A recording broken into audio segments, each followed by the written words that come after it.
30 जून 1908 की सुबह को 7:17 पर साइबेरिया के आसमान में लोगों ने एक चमकीला ऑब्जेक्ट देखा।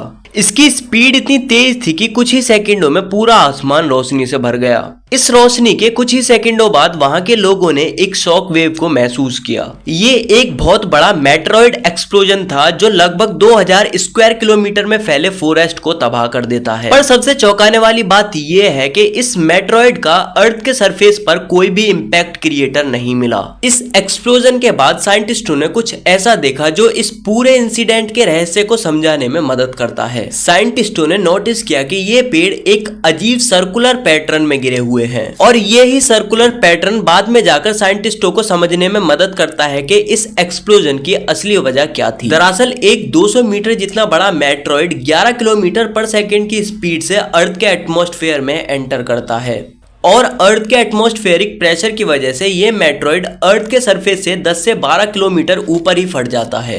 ये एक्सप्लोजन 10 से 15 TNT के बराबर था जो हिरोशिमा और नागासाकी पर गिराए गए न्यूक्लियर बॉम्ब से भी कई गुना ज्यादा पावरफुल था।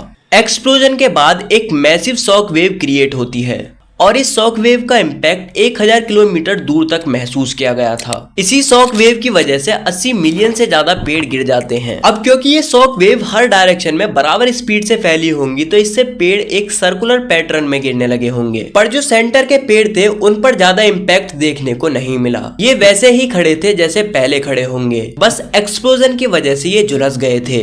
इस एक्सप्लोजन के बाद कुछ दिनों तक लोगों ने रात में भी ब्राइट आसमान को देखा। ये इतना ब्राइट था कि इसमें बैठकर पढ़ा भी जा सकता था। एक्सप्लोजन के बाद अर्थ के एटमॉस्फेयर में डस्ट और एरोसोल फैल गया था जिस वजह से उस समय रात भी बहुत ज्यादा ब्राइट दिखती थी।